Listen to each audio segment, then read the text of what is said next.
Hi, y'all. This is Kristen Chenoweth. Hi, I'm Gloria Stefan. This is Sarah Bareilles. Hi, I'm Patti LuPone. This is Lin-Manuel Miranda. You're listening to the Broadway Podcast Network.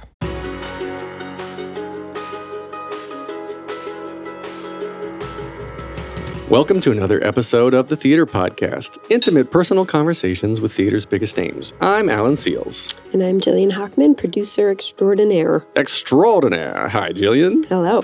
This episode is with Jarrod Spector, who's currently starring as Sonny Bono in the Cher Show.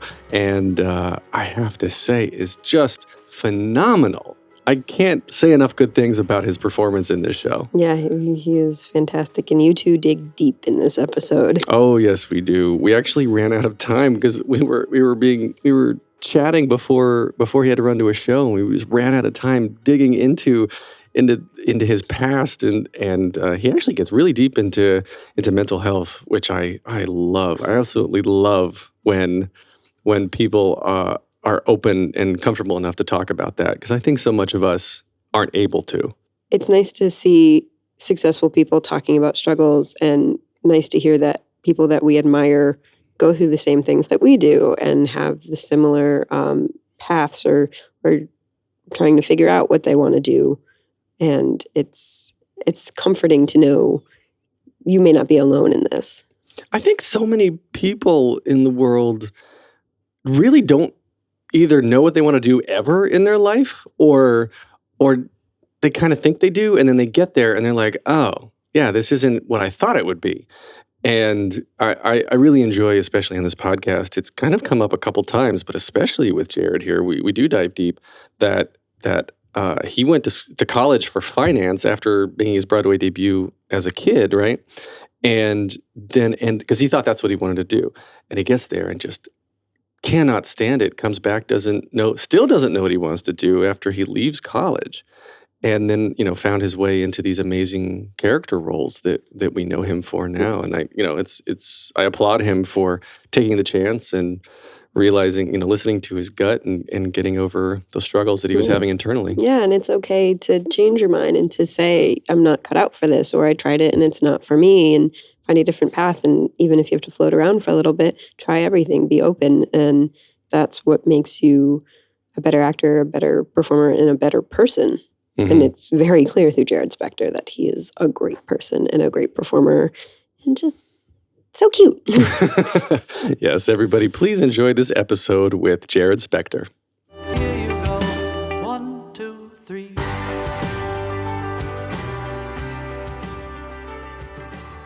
Today's guest made his Broadway debut as Gavroche in the original production of Les Mis and went on to play a record-breaking 1,500 performances as Frankie Valli in Jersey Boys on Broadway.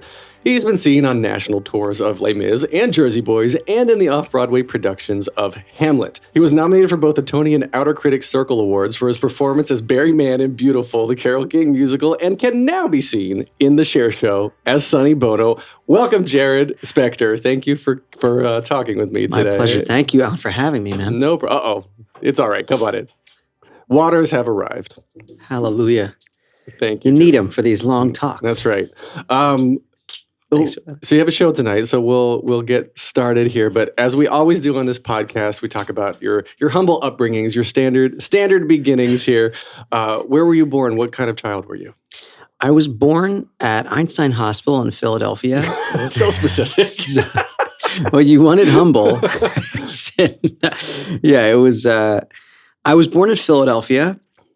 I grew up. My parents had me singing at a really young age. I mean, I guess that's sort of what we're talking about here, right? Is how you start, how I ended up where I am now. So my mother, I'm the youngest of 4 children, but my siblings are much older than my siblings are older than me, 7, 8, and 9 years older than me, which when you're an infant is quite a bit. So I was sort of an only child and also not. I had the best of both worlds. So I spent a lot of time, riding around in the car with my mom, and she noticed that I would learn radio commercials and memorize them. Back in the day when there weren't so many channels and there weren't so many ads, you could actually remember them. And so I used to sing along, and she thought, cute, right? And then she taught me Sunny Side of the Street and Me and My Shadow and Side by Side. She taught me a few songs that we sang for my father, who then was impressed that his 2-year-old could sing, and they took me to a local vocal coach in Philadelphia. At 2? At 2.5. Wow. Yeah. And that gentleman, his name was Russell Faith, said, he's actually Andrea McCardle's voice coach. And he said, well, there's this local TV show called the Al Alberts Showcase. It was this local variety show in Philadelphia that was on weekend mornings. And he said, go over there and, audition for them. And so we did. And I became a Teeny Bopper was the name of the segment on the show where, children would sing and tell Uncle Al a joke every week then for the next 3.5 years before I went on to Star Search and other things. Wow. So and Star Search was age 6. Yes. And what was the process like to get on that? I mean, honestly, I can't remember every detail of it, but there was definitely an audition in New York. And then I think that was it. I think it was one or two auditions, but I remember not flying into Los Angeles until I was actually going to be on the show. So I remember that there was an executive producer named Sam Riddle. He was there and he okayed me, and then we sort of got the green light to go to LA. And it's so funny because it actually is it's a pretty significant memory for me, but I can't imagine that it took that long for all of it to happen, because there were some times when they filmed on Tuesdays and Thursdays. So this whole thing, I was on for 5 episodes, and then I came back for like the semifinals or whatever, and I lost both times to the same girl, Countess Vaughn, and she was like Whitney Houston in a 10-year-old's body. It really wasn't fair, and I was 6. I just couldn't compete. 6 versus 10, that's a big difference. It's really big difference. Yeah. She had a cannon of a voice. I mean, it wasn't fair. Yeah. And so then how did you get to New York and making your Broadway debut at age 9 in Les Mis? Well, I put myself on the train, and no, jokes. Nobody does that, right? Your parents have to, everyone always asks, or your parents, like stage parents, is it like, Mama Rose? It's not like that, but certainly no 6, 7, 8, 9-year-old does it of their own accord from Philadelphia to New York. So yes, my parents took me to New York. I started auditioning my first audition for Les Misérables was for the tour that came through Philadelphia when I was 7. So that would be like 1998. Excuse me, 1988. Like, or 98 if I'm in my fantasy world. 1988, I was 7, and the tour came through when I was just too young. And then a couple years later, same thing happened. The tour of Les Mis was coming through Philly again, and my parents took me to an audition. Now, this one I do remember, it was hell on earth in retrospect. I mean, I don't think I thought it was hell on earth at the time, but as an adult, thinking about walking into like a ballroom in some hotel in Center City, Philly, with however many hundreds of kids and all of their stage parents, like it really is a nightmare. And they give you a number, and they brand you like your cattle, and then they call you in one at a time. And I remember getting through that particular process, and then the callback was in New York, and it was a much smaller group, it was a much smaller room, and it was me and however a dozen other kids or whatever, and their parents. And I was the first one called into the room to audition, and I did my little thing, and then they called my parents into the room, which I think that's unusual. I mean, it certainly is unusual, would be unusual now, but they called my parents in and said, okay, congratulations, Jarrod has the job. Here are 3 tickets. Go enjoy the show tonight. Just like that? Just like that. And then as we were about to leave, they said, wait. Do me a favor. Don't celebrate on the way out, because we don't want everyone else to know that the job's already gone. And what? I think about that every audition I go on forever. Every time I'm in a room, because it's always possible that they've actually on the spot handed the job to the person right before you, and then that asshole isn't allowed to say anything on the way out, and so you're just standing there and going. I try to have good faith in things, but yeah, that's how that happened. Oh gosh, that's something that you never shake. No, never. Even though it was good for me in that moment. Yeah. It's it's a scary thing to know. Oh, geez. Yeah. That makes me not want to ever audition again. Well, there are many things that would make you not want to audition. Auditioning in general is just asking to be judged. I know there are lots of people, and there are books written about this. How many books about how to enjoy the audition, how to do the audition, and I personally have never quite mastered the mental side of it, of making it feel like a performance opportunity, or well, even if you don't get it, you make a good impression. I mean, those are really good motivating things, and you always want to do the best work that you can. And I enjoy analyzing scripts and performing and all those things. So there is some of that, but I don't know how you separate yourself out from the reality that you're asking for a job and you're either going to get it or you're not. And there might be reasons far outside your control why you get it or don't get it. And yet it's still so hard to shake that very personal feeling. It's just, it's a hard life. Even when you meet with some level of success, it's still a hard life. Yeah. Because you're putting yourself out there. I mean, it's personal, right? If you connect with your character, if you find the emotional connection, and then all of a sudden you don't get the part. I can understand through personal experience why you're like, am I not good enough because I put myself into that? Absolutely. The more that you want it, the more that you like it, and the more you do exactly what you're saying, like indulge in this character and dive in. It's the stakes can't help but go up a little bit. It's like, oh my goodness, I don't want to let my imagination run away with the possibility of what it would be like to get this role and do it, and yet.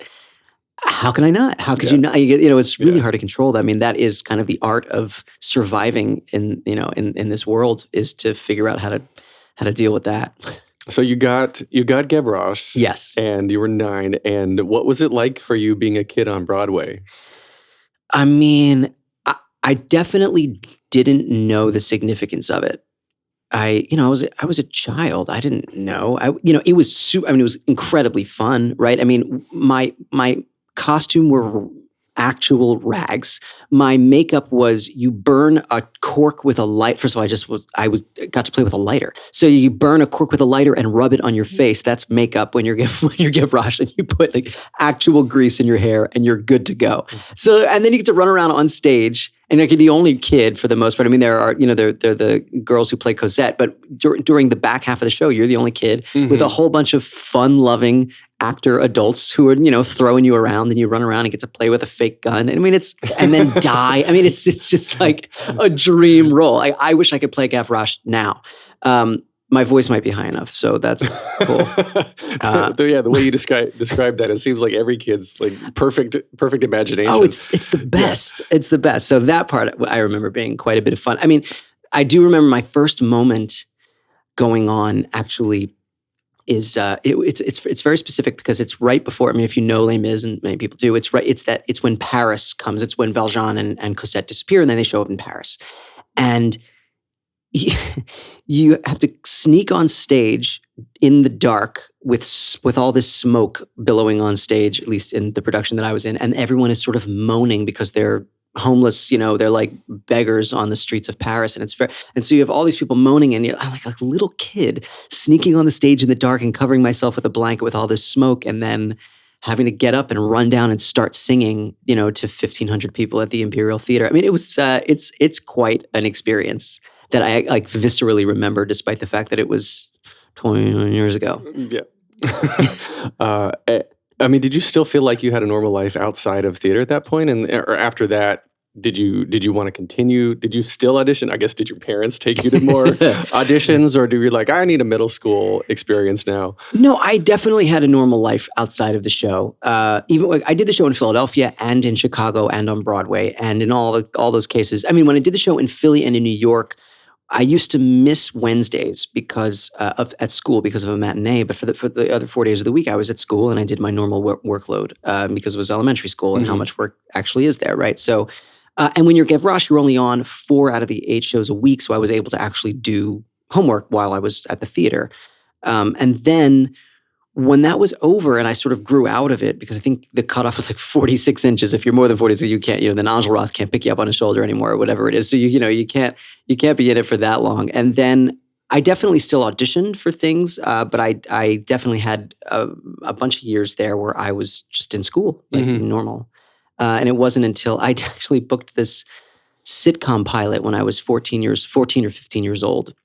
And that was the next big thing in my life that sort of took me to this crossroad of what am I going to do? Because I was, we went out to LA and filmed this sitcom pilot that for NBC, It had Peter Boyle, Young Frankenstein. Everybody loves Raymond. Peter Boyle was the grandfather, and this amazing actor from The Sopranos, Michael Rispoli, was the father. I mean, it was this really cool, and I got to sing and play the piano on the show. It was called The Larsons of Las Vegas.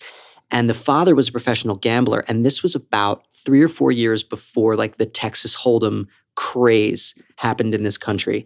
And the feedback, even though the show was quite funny, was ultimately that after we filmed the pilot and test audiences, they didn't like that the father was a gambler. That was the big smack against the show. And I swear, if it had come out 5 years later, it would have been a hit. But it came out, that's when they put up the money for it. And I remember being a kid and getting this call. I was alone at home when I got this call that the pilot wasn't going forward. In the meantime, we were supposed to have moved to Los Angeles, and this whole new life was going to begin. And my siblings were old enough; they were in college or out of college by then, and we could pick up and move to LA. It was doable. Yeah. And then this happened, and none of it was going. Then this sort of failure of the pilot, and none of it was going to happen.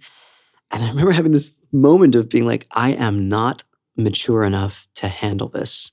I am a little boy, really. I mean, at that in terms of maturity. And you were 14. I was 14 or 15. I mean, something like that. I was in the 8th or 9th grade. I was so young, and that was the moment when I said, I don't want to audition anymore. I don't want to go to New York or LA. I don't want to do anything. I just want to be a kid. And wow.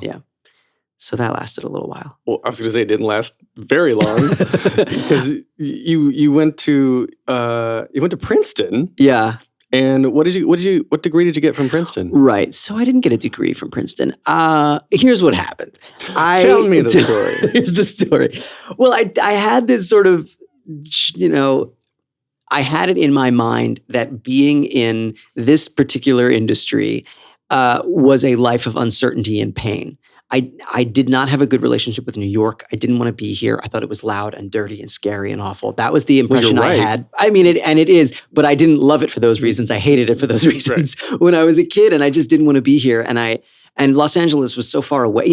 I wanted to be with my friends, and I wanted, so I worked real hard in school, and I went to Princeton. Now, all throughout this time, I'm still singing. I mean, my voice changed, so I had a moment where I didn't enjoy singing that much because it started to hurt, but then it came back, and I never stopped singing or being in music. I still did the musicals at my school. I just didn't want to do anything professionally. And I certainly, when I was applying to all of these colleges, I still used Broadway and my interest in musicals and the musicals at their particular school as a way to get into the school. But when I went to Princeton, I studied economics.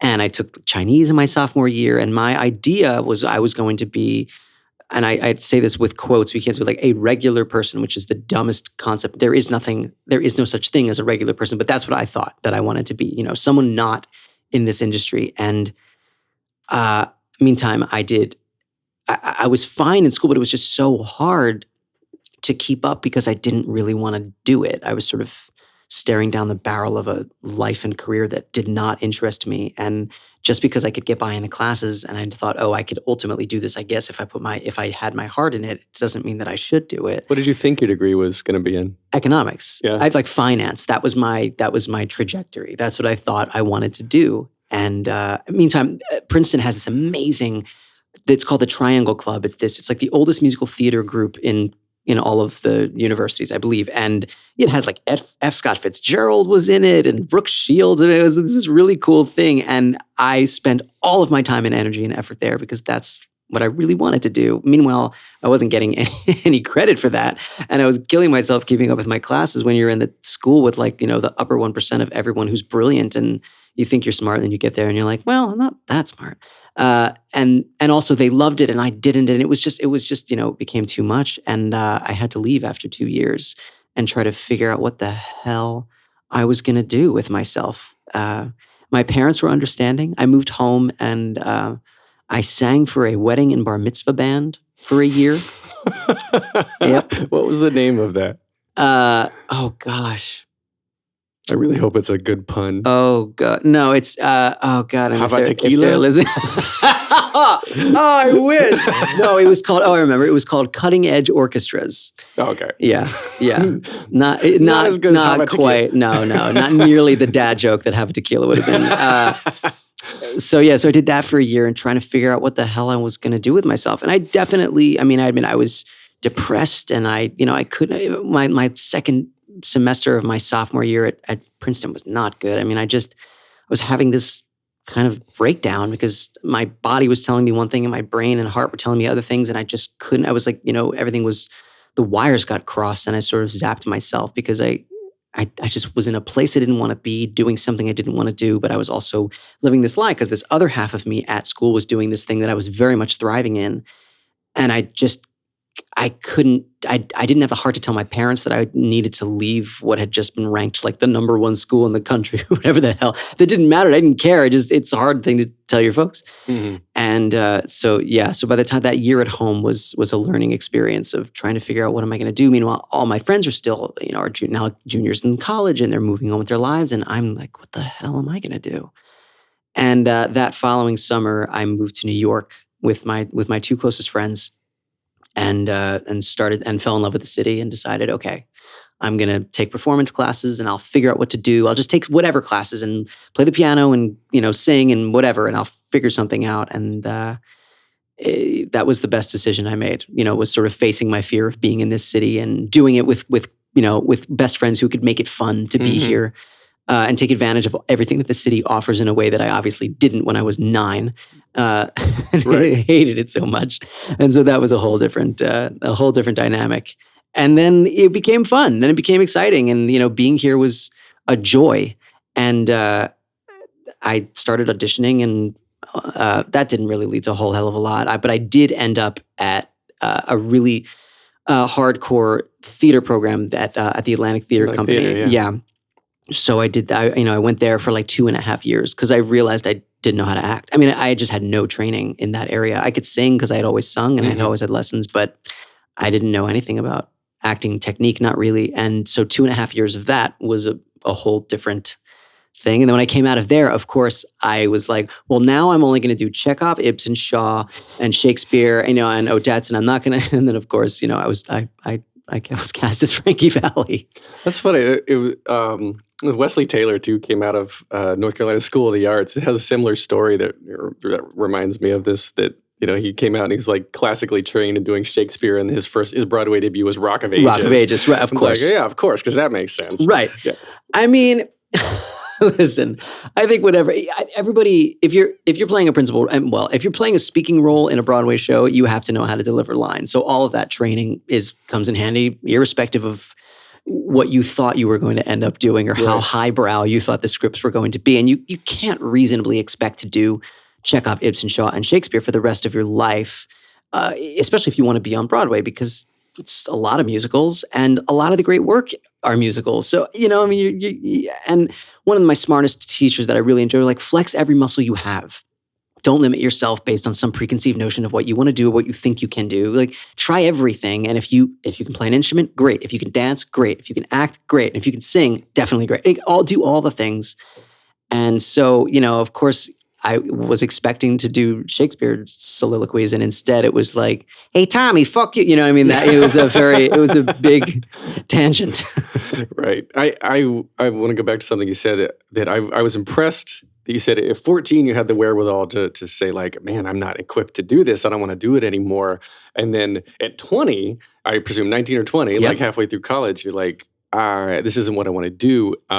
You're emotionally conflicted. It wasn't like, I'm not getting good grades. I just can't do it anymore. But you said you're doing very well.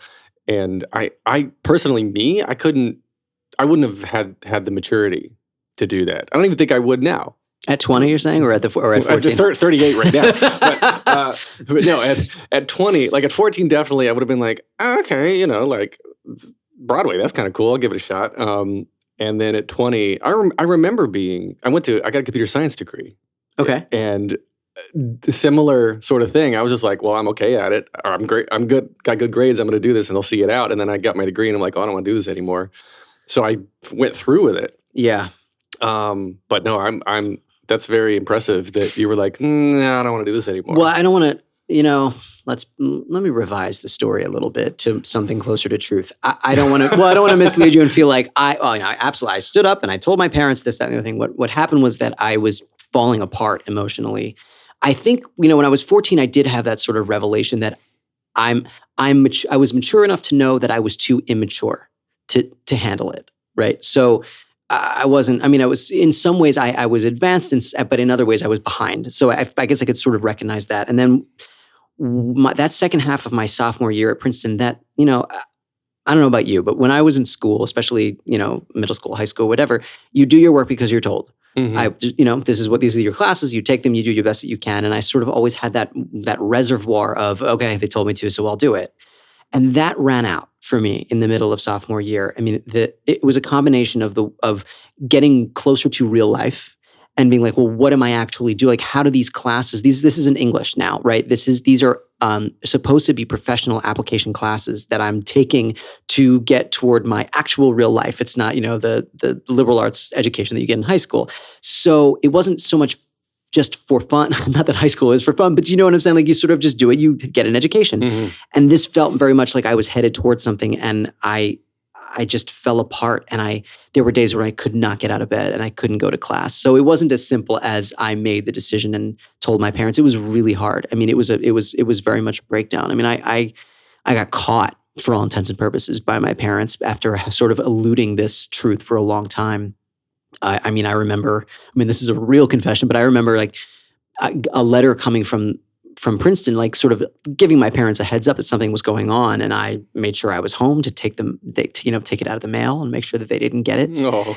And, I was not an idiot. I was deceptive, but it was also that just made the whole thing so much harder, living this sort of duality. I mean, my girlfriend at the time, she did the best that she could with me, but she wasn't emotionally equipped to handle what I was going through.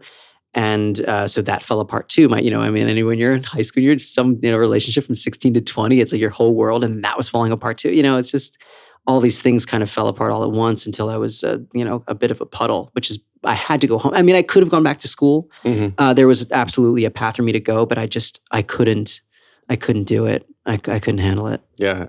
I've talked to a lot of people on this podcast now, and I feel like a requirement to being a lead on Broadway is to have some sort of having dealt with depression or some sort of emotional breakdown at some point. Oh yeah, there are so many people, and I mean, I feel like I'm repeating myself every time. This comes up a lot in these interviews, in these podcasts, and there's people that they just have they're more in touch with their own emotional state, and I guess that's what I was trying to say earlier. Is I was not, me personally, like I was not aware of myself enough to know, like, you know what, this is tearing me apart on the inside, but like I'm covering it up, but I'm far enough away from it that it's not bothering me. Whereas someone with your talent and your ability to connect with a character and your ability to express yourself and your ability to really bring true acting out, the truly successful, great people, you by default, you are dealing with your emotions at a deeper level than most people are.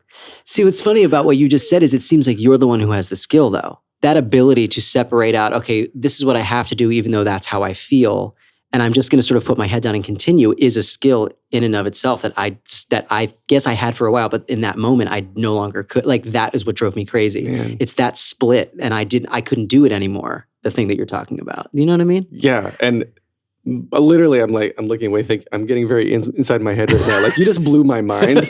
No, I don't. Grass is always greener. Like, Jesus, I am. It's the same thing that I've gone through in the rejection and wanting to be good enough. And so I guess for fear of being rejected and not being good enough, I never allow myself to connect at a deep enough level to be good enough. So I'm just okay sabotaging myself.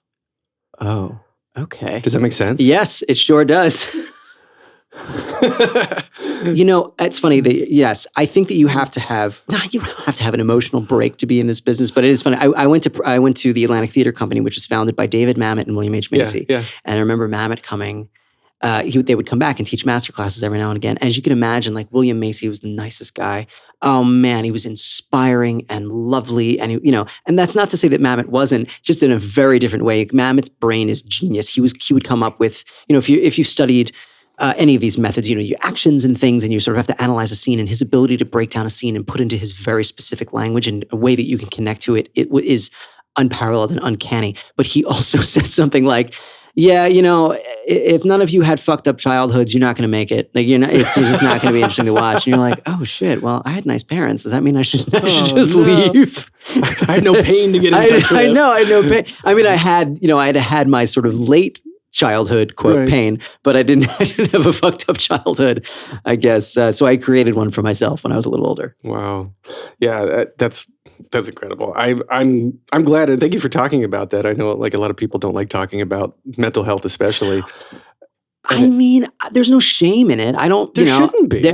I was 18, 19, 20. Like, if anyone thinks less of me or anybody else for going through it, when anybody goes through, frankly, at any age, but certainly when you're a kid and unprepared for it, go fuck yourself. Because life is hard. And it's not what happens to you. It's the way that you deal with it, I think, and being honest with yourself, finding help, finding a way out of it, and then figuring out a way to not let it happen again, learning the tools to not let it happen again. And when I feel anything, if I ever again felt anything like that creeping up, I would be aware of it. I would be ready for it.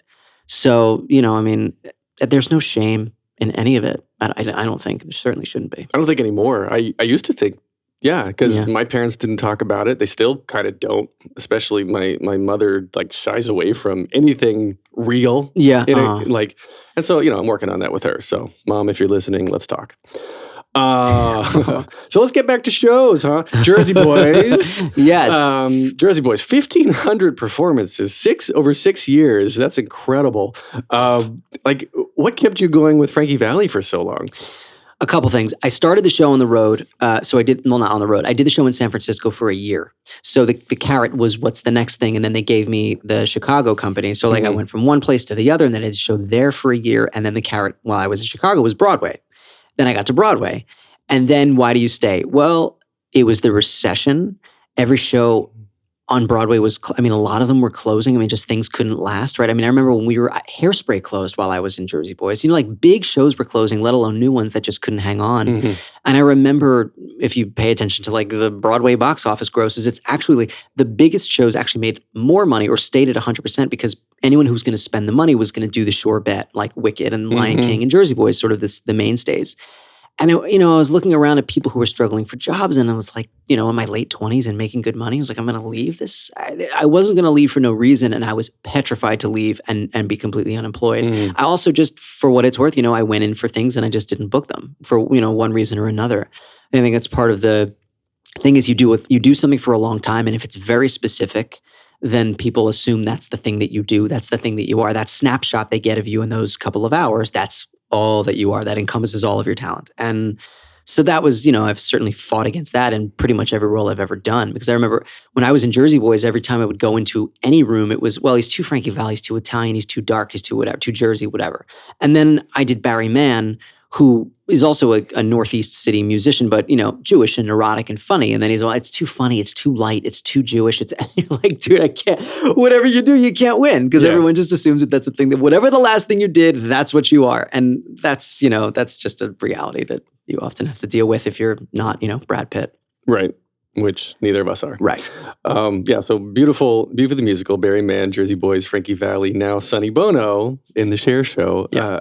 How did you get connected with Cher Show? How did you get this role? So a little over 3 years ago, my wife, Kelly Barrett, and I did a show at 54 Below about musical married couples. It was while I was in Beautiful because, we were listening to Carole King and her, and the story of her and Jerry Goff and her ex-husband and Barry Mann, who I played, and his wife, Cynthia Weil, who are still together. And it was this wonderful, they made it, but they didn't. And so we looked at all these other couples and we sort of did a whole show about it. And of course, Sonny and Cher. And so I listened, my wife we're very thorough, and we watched, of course, every single possible episode of the Sonny and Cher Comedy Hour. Yeah. So every one of their openings, where they come in and do a little song, and then they do their little spiel with their dialogue and their very specific rhythms and cadences, and they're dynamic. And then they end with a song, and so we watched all of them. And then a year later, I got a call from my agent that I had an offer to do a reading of a new musical about Cher. The writer was Rick Ellis, who was the same writer of Jersey Boys. That's how, in my mind, I'm assuming I was brought into this project. And then, when you're in a project like that from the beginning and it's a reading, your audition for all intents and purposes is the reading itself. So thankfully I was okayed at the end of those couple of weeks by Cher herself, and I was able to stay with the project going forward. But that's how I got into it. But it was great because when I first got the offer, I was like, well, man, I've done so much of this work already, just kind of for fun. And so now here we are. Like, I got the script and I was kind of ready to go. So you met Cher for the first time during the readings? I didn't meet her. So we did this reading. It's just, normal stuff at music stands in a rehearsal room, just a piano and a drum set. At the end of the 2 weeks, we did a presentation, and the whole purpose of it was to do for Cher. But, Cher is very specific. She needs very specific circumstances. As someone who's not of the theater world, I think what our lead team did something very smart, which is they put it in an actual theater. Even that part, even something as basic as a reading, they did in a theater at the Duke Theater on 42nd. So it was in a theater proper with lights and stadium seating, and she sat all the way in the back. They snuck her in just before we started with, she had glasses on and the hat. She was surrounded by her people, and she's literally underneath the spotlight, so we couldn't see her at all. And at the end of it, they whisked her out, right? Just as we had finished. And then later, within a day or two, I got the call that she actually had liked it, and that then it was going to move forward. And they gave me some preliminary dates of what was going to happen. But I didn't actually meet her for a while, because a year and a half later in Chicago is when I actually met her. So Chicago was last summer, yes, right? This past summer, yeah. So you were workshopping. You did the reading, in January 2017. 2017, yeah. So this actually got to Broadway relatively quickly, yeah? Yeah. I mean, in terms of when they started doing this kind of proper work. I mean, I know one of our producers, Floty Suarez, has been working on this for many, many years, trying to actually make it happen. But from the moment we did the first reading to now, actually, yeah, that's pretty quick. Wow. Yeah. And Cher, I think, is famously known for being very critical of her own work, and especially of this show. She was there. I think there was an article saying that she was not happy with the preview, but the show came out extremely well. I loved it. I saw good. It. Oh, thank you. Absolutely loved it. Thank when you. you started singing, all the people around me were like, what's going on?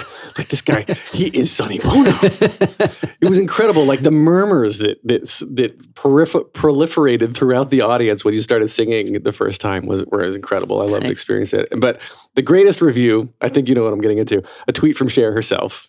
Oh, Do you remember this? Yeah, if you read it. Yeah. No, this will sound strange, but because we all worked so hard to bring him back for the play, he doesn't seem gone. Our life is there on stage. From the first second I saw him, it can make me cry, but can also make me so happy. Jarrod Spector is so like him, all caps. Hard to explain. I can see him.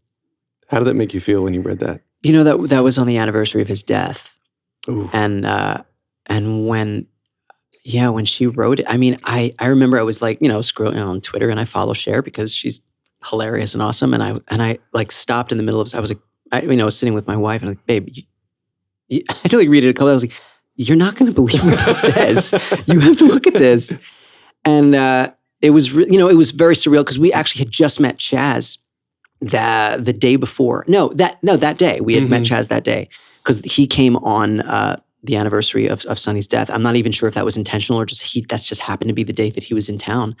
But he saw it, and then, she wrote that tweet, and it was all happened very quickly. And she's been really wonderful to me since I've met her. In the moment, she walked into a rehearsal room in Chicago with the whole company, and she's Cher. She's just got this thing. I mean, sometimes you meet a celebrity and you don't quite understand why they're famous, but she's not that person. She is, you sort of get it right away that she's got whatever that thing is, she's got it. And she changes the molecules, she changes the energy. And then, it doesn't hurt that she's always like dressed like a badass, and she's, it's amazing. And, but she hugged all of us, and she hugged me, and she pointed me, "Are you Sonny?" And we held each other. And, she hasn't seen Sonny in 20 years. And this is one of the most impactful people in her whole, in the entirety of her life. And so to represent that in some very small way for them, for her is an honor that I cherish and take very seriously. Yeah. I hope she likes it, because whenever anyone asks me what to see, I'm like, Cher Show, Yes. The Prom. I go down my list, but yeah, it's incredible. I love the show. Thank you. And that moment's really cool. I mean, it's well set up. I mean, I always say it's a Rick Ellis special because he and Marshall Brickman, who wrote Jersey Boys, did the same thing in that show. I feel like you wait like 40 minutes to hear Sherry. And by the time those chords come in, everyone's going bananas. And by the time you hear Sherry, everyone just goes crazy. And this is kind of the same thing. You want to hear I Got You, Babe. If you're going to see a musical about Cher, you've got to hear I Got You, Babe. And then by the time it comes and everyone just can't wait for it, I think they want to jump in and they want to be on board that we are Sonny and Cher in that moment for the very first time that they sang it on TV in the Top of the Pops. You know?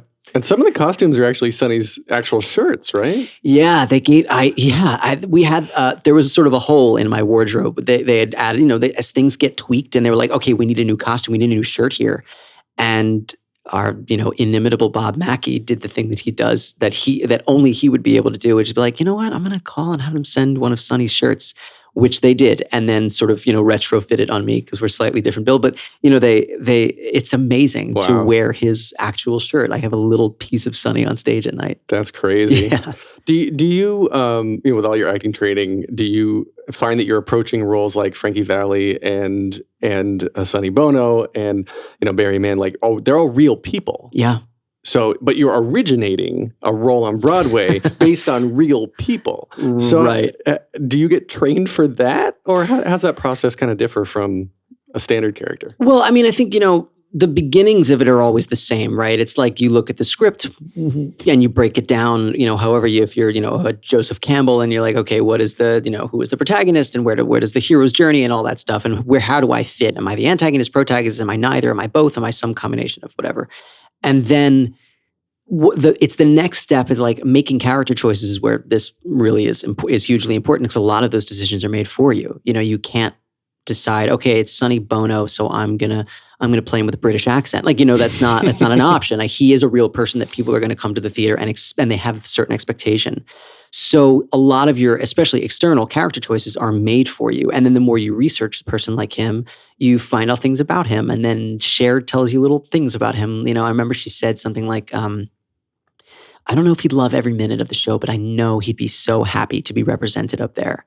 And to me, that's very character revelatory, right? I mean, that's something about him that you can say, okay, I'm a little closer to understanding that person. And that sort of then informs tactical choices and the way that he feels about certain things. I mean, there's a line in the show that's pulled directly from her eulogy that's, Sonny had the confidence to be the butt of the joke because he created the joke. Now, that is so specific. I mean, I know I do not have that kind of confidence. And I talk about this line a lot because I think it's the thing. This is the crux of this guy.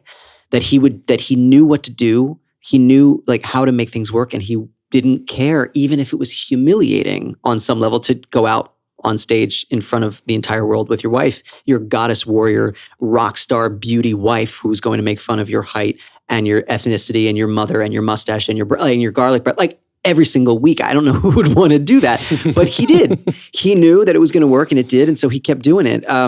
So those kinds of things then go into the way that for me, analyze scenes and make choices. And then of course, look, people are coming in, and especially if it's someone as visually and aurally famous as Frankie Valli, Sonny Bono, you have to fulfill the audience's expectations of who that is, right? I mean, at least to a certain extent. There are moments in the show that I knew had to be nailed. And I Got You, Babe is one of them, right? I mean, he has to sound like, if it doesn't sound like the record, it's, the whole moment is lost. So there were a couple of moments in the show that I was like, okay, you have to be able to get that. And there was something about, my wife really helped me with this too, is I'm a sort of forward-leaning, high energy Northeast Jew. And Sonny Bono is a very laid back Southern California, born in the Midwest Italian guy. And our bodies are different and our tempos are different and the way we hold ourselves and carry ourselves. So finding that was a whole other thing too. And again, if it weren't, let's say Sonny was fictitious, it's a totally legitimate choice to do him the way he actually is in real life. Or maybe it's totally fair to do him, to have his energy be very much like mine or something entirely different. But because he's real, you have to do that with his very noodly arms and the way he sits and the way he sits back and the way, the way he moves, the way he speaks, and he's just got a slightly slower tempo than me, and all of that stuff has to be in there.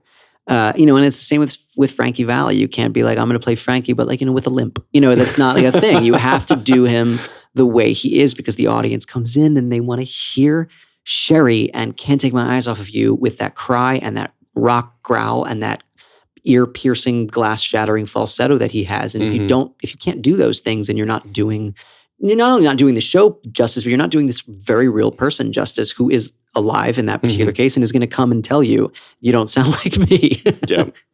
Gosh, I want to keep talking to you for so long, but you have to get to a show here. We're running short on time. So I want to plug real quick. You've got a show coming up on April 15th at Sony Hall, yeah? Yes. Yeah, called Con Artists. Yeah. So everyone, where can we get tickets for that? I think if you just go to Sony Hall, the Sony Hall's website, and or you can go to any of my social media pages on Facebook or Twitter or Instagram, and I have links for tickets on all of them. Oh, great! And this show is a lot about what we're talking about. I've been trained to imitate people since I was a kid. My parents had me pretending to be Bobby Darin on Star Search when I was 6, and they also wanted me to be Barry Manilow because that was their favorite singer. And then, I got a little older and I wanted to be Billy Joel. And I've always, my whole life I've just been trying to be these other people, whether I cast myself in them or my parents or, an actual person on Broadway. Great. Well, I hope I'll see you on the 15th, April 15th. So we have 3 questions here that I always ask people as closing standards. Very simply, what motivates you? My wife. Doing the best work that I can to make her proud, truly. Wow, I didn't even think that just came out, but it really is true. I think she's like the most talented person I've ever known, and she has really high standards. And if I can do good work, if I can do work that she thinks is good, then I know I'm doing it right. That's great. What advice would you give to your younger self and younger people listening now starting out down a similar path? Ooh, yeah. I would say that if it's easy to follow. Oh goodness, I'm always conflicted because people ask this, right? What do you tell yourself, or what would you tell my kid who wants to be on Broadway? My kid wants to blah blah blah blah blah. And I'd be a hypocrite if I said, well, make sure they finish school because I didn't. But make sure they finish school. Make sure you get an education in some capacity. I guess I could have told myself to maybe go to NYU or go to an acting program instead of to Princeton and try to pretend I'm somebody that I'm not, because you can always make a career change, but at least I would have maybe enjoyed my life a little more if I had, been indulging in the thing that I had in my heart. Mm-hmm. It's a really difficult business. It's a really difficult life, even when you meet with success. So create your own work and find a way to have that emotional armor. Find a way to create self-worth and self-love outside of other people's approval, which usually means success in terms of being cast in things, because God, there are endless reasons why you won't get a role. Endless. And the reason you do get a role might be also completely out of your control. So like letting your heart and your emotional well-being depend on that is not healthy. So finding a way to be happy outside of this industry, outside of even if it's your primary career, is critical. I love that. And last question here. If you could only see one show for the rest of your life, but you could see it as many times as you want, what show would you see? Hamilton. That's 2 for I'm Hamilton. Sorry. Yeah, I can't. It really does everything. There are lots of shows that I could say. I think my parents would probably say Les Misérables, and not just because I was in it, but that's just so sad for so long. Hamilton is fun and exciting, and then it's sad and it's emotional and it's cathartic, and the music's badass. I know, that might be trite, but I can't think of something I'd want to see more. There you go. I agree. Okay, so we can find you on Twitter and Instagram at Jarrod Spector, and Facebook.com/Jarrod.Spector. And of course, your solo records, Minor Fall and Major Lift and A Little Help from My Friends are both out. You have your Con Artist show coming up in Sony Hall April 15th. Get your tickets now. If you want more of me in the theater podcast, you can find me theater_podcast, also on Instagram and Twitter, Facebook.com/official theater podcast. You can write me feedback at thetheaterpodcast.com. Write a feedback. Yeah, give me some feedback. Rate, review, share the word, share the podcast. This is produced by Jillian Hockman, and of course the music you hear right now, Jukebox the Ghost, friends of ours that are giving us wonderful license to use this wonderful music. Thank you guys, and Jarrod, again, thank you. This has been so wonderful. Oh man, thank you very much. It's been a pleasure. If you colorful.